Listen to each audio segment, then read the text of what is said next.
Okay, hi everybody. I'm going to do the first of what will hopefully be a series of little tutorials here and little segments on tips and tricks that you guys post about in the Facebook group. Today we're going to do auto ducking, which was requested by Mark Masoneff. So we're going to start off with the project here. For those of you who did the San Diego Photoshop user group demo recently that saw DJ and I present there, you will recognize this. So I'm just going to use the same thing, but we've got a clip here. In a world. So we've got some voiceover, we got some music, there's some sound effects down here. But what we really need to do is have that music go underneath and kind of duck down when the voiceover is happening. You can hear right now it's not mixed at all, so the music's a little too loud. In a world full of turmoil. And so what we do to do this is two ways. We can either go through and manually add keyframes at every spot with our pen tool or up inside the effects controls window. But the easier way to do it is just to let Premiere do it. So you can go to your window and open up the Essential Sound panel, if that's the way you like to work. I like the audio workspace that comes included with Premiere. I find that to be a really good workspace, and so I'm just going to click audio. It's going to shift my workspace over, and now I've got my Essential Sound panel over here on the right-hand side. So the first thing I need to do is basically tell Premiere what's dialogue and what's music. And you can see you've got these tags over here. So you've got a dialogue tag, a music tag, a sound effects tag, and an ambience tag. So the first thing I want to do is highlight my voiceover, which are these clips right here. If I solo it, you can hear my in a world, my really badly written voiceover. And then I've got the music track right here. So I'm going to tag all of these clips as dialogue.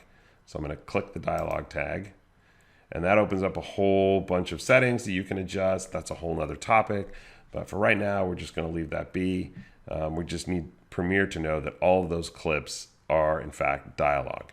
So then I'm going to come to this clip, which is my music clip.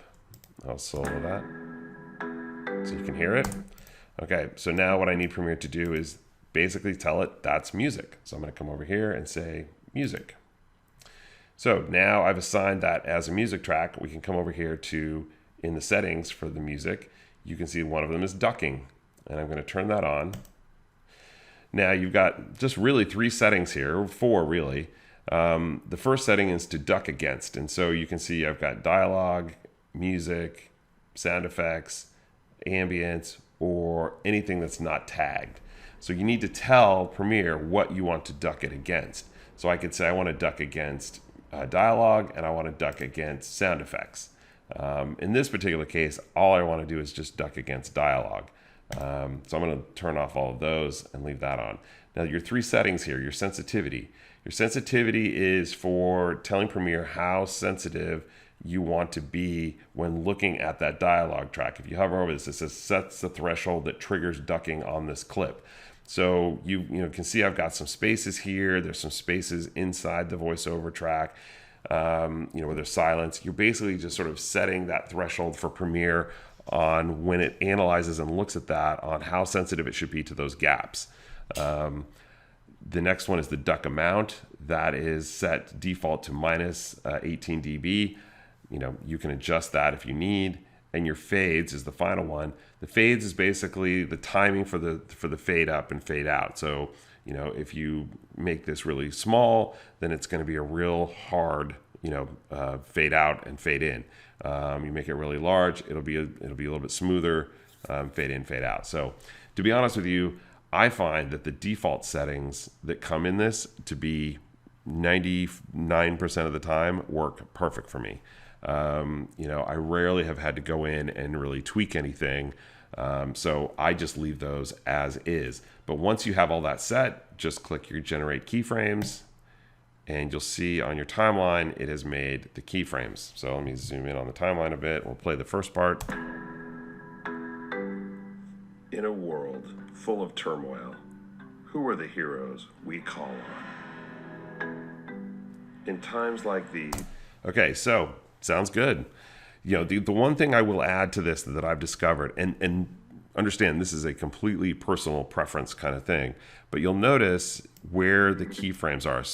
So it starts on this first voiceover hit, it starts coming down right around here, and it hits that bottom point right before the voiceover starts. I like mine to be a little bit closer. So I kind of go through, I kind of go through and drag those to be a little bit closer. So it sounds more like this.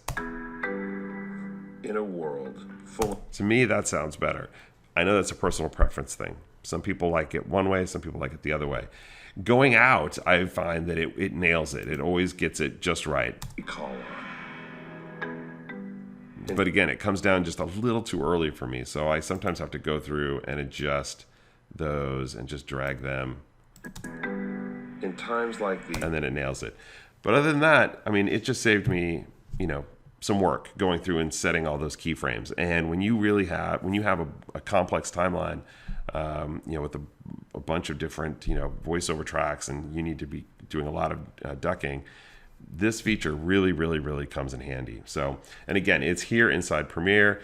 It is inside Audition as well if you're sending your audio over to Audition.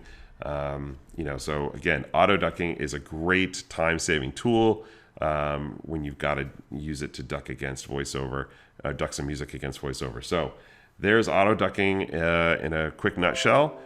Hopefully you got something out of this. If you have questions, I'd be happy to answer them in the Q&A or down in the comments section. But yeah, hopefully that helped you out and you enjoy using the auto ducking feature in your next project.